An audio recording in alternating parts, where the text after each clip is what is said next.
Hey guys, welcome back. तो आज की इस एपिसोड में हम लोग house of the dragon season 2 के एपिसोड 1 का रिव्यू करेंगे। तो लेट्स गेट स्टार्टेड। सो इस एपिसोड अच्छी थी, इतनी बुरी नहीं थी, लेकिन बहुत अच्छी हो सकती थी। काफ़ी रश थी, काफ़ी इसमें थोड़ी सी चीज़ें उन्होंने तेज़ी में करने की कोशिश की, काफ़ी एक्सपोजिशन, काफ़ी चीज़ें हमें एकदम देने की कोशिश की, लेकिन वो उनके ही नुकसान में चला गया। तो वो आगे जाके हम लोग बात करेंगे किस वजह से ये रश थी। तो एपिसोड स्टार्ट होती है नॉर्थ से।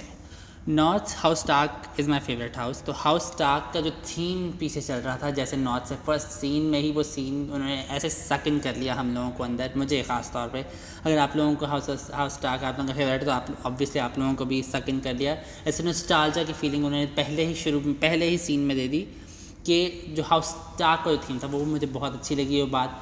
उसके बाद विंटरफेल का एक सीन आया कि वहाँ पे सारे जी एक कुरंदाजी तो नहीं, लेकिन एक बैग के अंदर से एक पत्थर निकाल रहे हैं, और जिसके हाथ में काला पत्थर आएगा ना तो उसने वॉल पे जाके उसने ब्लैक ओथ्स ले लेने हैं, और उसने वॉल पे जाके उसने ड्यूटी निभानी है। उसने वॉल पे उसको वॉल पे भेज देना है, वॉल जो इसकी नॉर्थ वॉल जो है। तो स्टार्ट में ही वो वाला सीन एक आया, फिर उसके बाद जो नेक्स्ट सीन आया वो सारे वॉल पे जा रहे हैं। जिस तरह जो क्रिगन स्टार्क को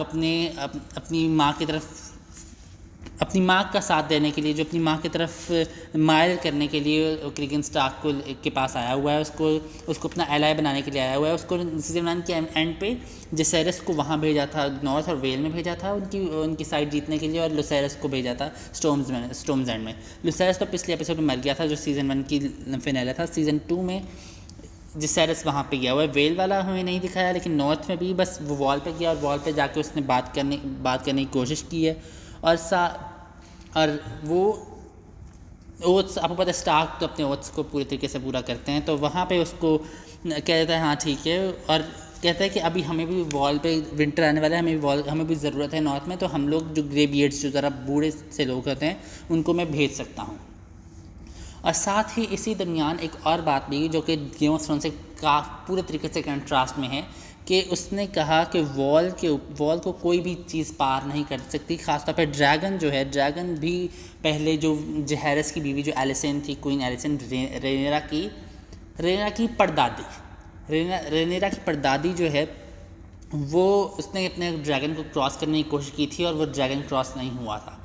तो ये कंट्रास्ट, ये इस शो में भी, बुक्स में तो ये कैनन है, बुक्स में तो है कि हाँ ये नहीं कुछ जा ही नहीं सकता, कोई ड्रैगन वहाँ पे जा ही नहीं सकता। जो एलिसन थी, क्वीन एलिसन जो रेना की परदादी, वो काफ़ी इस बात पे परेशान भी हुई थी कि मेरे ड्रैगन ने आज तक मुझे किसी चीज़ से मना नहीं किया, लेकिन अब ये वहाँ वॉल की उस तरफ क्यों नहीं जा रहा। उसने 2-3 दफ़ा कोशिशें की थी, लेकिन वो नहीं जा सका था।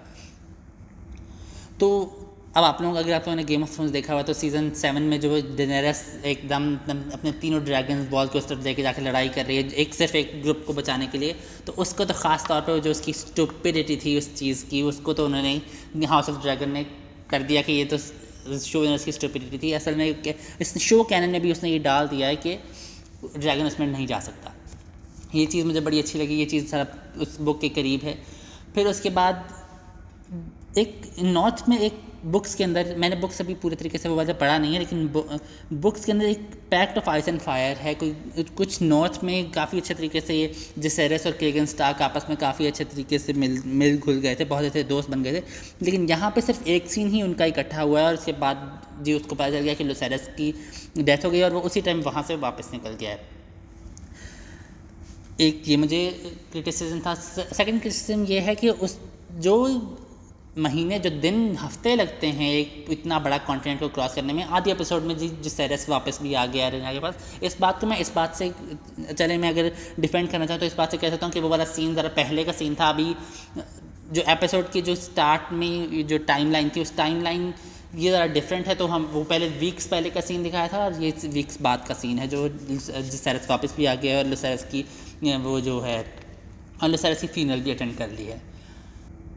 दो और क्रिटिसिज्म है मेरे इस एपिसोड में। एक क्रिटिसिज्म जो एलिसन और कोल का एक रिलेशनशिप इन्होंने शुरू कर दिया, जो कि बुक्स में बिल्कुल नहीं है। एलिसन बुक्स में बहुत अच्छी मैच्योर टाइप है, यहाँ भी मैच्योर है, मुझे इसका कोई फ़र्क नहीं पड़ता। लेकिन जिस तरीके से जो इनकी हिपोक्रेसी अभी दिखा रहे हैं, जो ग्रीन्स की साइड पे काफ़ी वो शैडो टाइप का, काफ़ी उनको शो कर रहे हैं कि वो काफ़ी शो कर रहे हैं कि वो इतने अच्छे नहीं हैं। वो ये चीज़ तो मुझे क्रिटिसिज्म है कि दोनों साइड्स को बराबर रखें, एक साइड को कम एक साइड को ज़्यादा ना करें। और एलिसन और कोल की जो रिलेशनशिप के ऊपर था वो क्रिस्टियन कोल की, वो तो लाइक ओवर द, अब मुझे काफ़ी जो चेंजेस कर रहे हैं मुझे इससे डर लग रहा है कि गेम ऑफ थ्रोन्स के जो लास्ट सीजन थे उन जैसा नहीं बना दें किसी हाउस ऑफ द ड्रैगन को।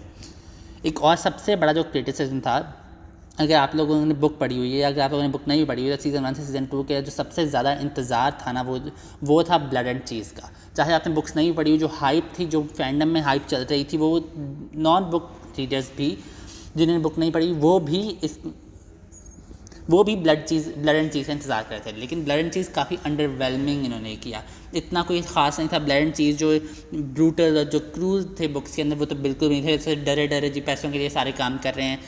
ब्लड एंड चीज़ का ये था कि ब्लड चीज़ ने जाना था और हलेना के जो बेटा है, जो एगन का बेटा है, उसको जाके उन्होंने मार देना था, कत्ल कर देना था। बुक्स में उन्होंने ऐसा किया। जब शो और बुक्स का जो वर्जन है काफ़ी डिफरेंट है। उसके अंदर बुक्स के अंदर था कि जब वो सीधा उनको अंदर ही अंदर रैट कैचर जो है चीज़, उसको अंदर ही अंदर उसको रास्ते पता थे, वो अंदर ही अंदर से एलिसन के कमरे में गया, क्योंकि उसको पता था कि रोज़ाना हेलेना और हेलेना के बच्चे एलिसन के कमरे में आते हैं, एलिसन उनको स्टोरीज़ पढ़ के सुनाती है। वो पहले ही आया, एलिसन को उन्होंने बांध के साइड पर बिठाया हुआ था, और जैसे ही हेलेना वगैरह आए उन्होंने जल्दी से दरवाज़ा पीछे से बंद करके हेलेना को पकड़ लिया और बच्चों को, दोनों बेटों को पकड़ लिया। बुक्स के अंदर हेलेना के 2 बेटे हैं, मेलर और जहेरस, और एक बेटी है जहेरा और जहेरस आपस में ट्विन्स हैं।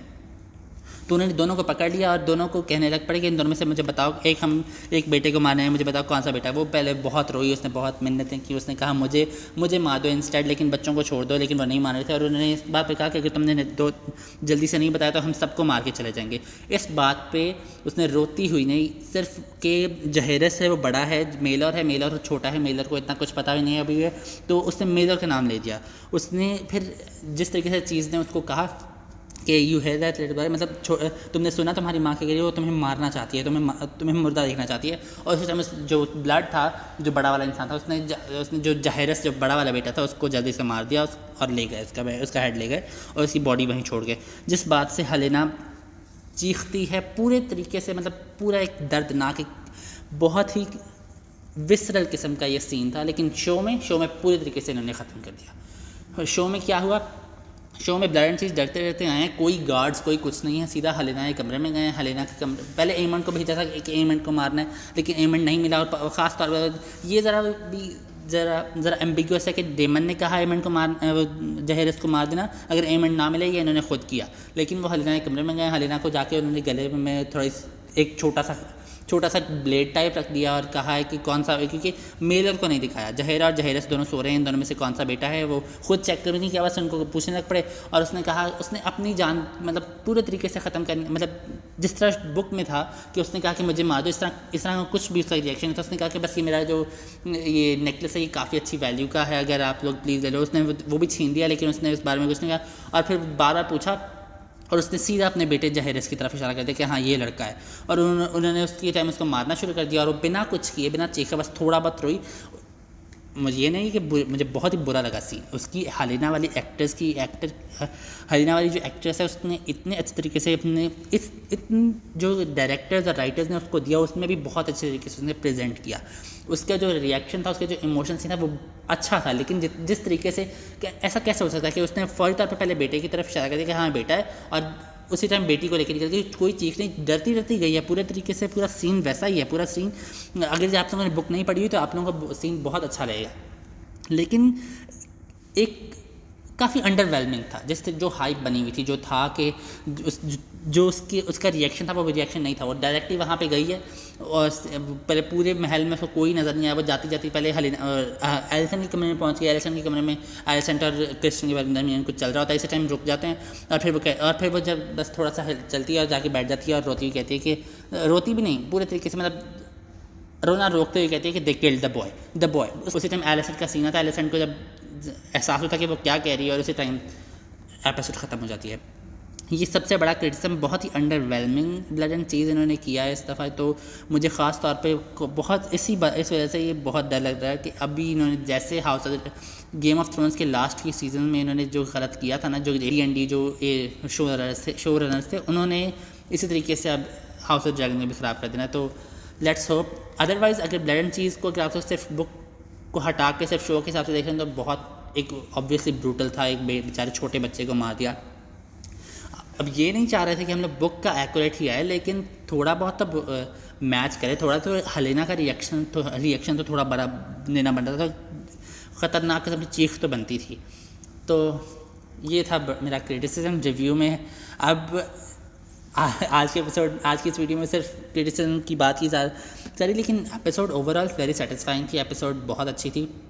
सीज़न 1 जो किसी भी सीज़न की जो पहली एपिसोड है वो ऐसी ही होनी चाहिए, लेकिन जो चीज़ अगर दे रहे हैं वो ज़रा अच्छे तरीके से होनी चाहिए। और जो मेरे हिसाब से एपिसोड 1 को शुरुआत में ज़रा स्लोली लेके चलना चाहिए था। हमें पहले वो वाले सीन भी दिखाना चाहिए था कि ग्रीन का क्या रिएक्शन था उस लुसेरस के मरने पे, और ऐसा कुछ नहीं दिया। और ये वाली जो थी, ये वाला ब्लैंड चीज़ का ये तकरीबन सिर्फ आधा घंटा तो होना ही चाहिए था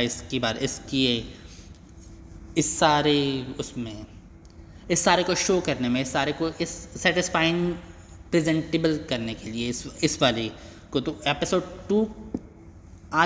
2 तो इस सिर्फ ब्लैंड चीज़ का होना चाहिए था।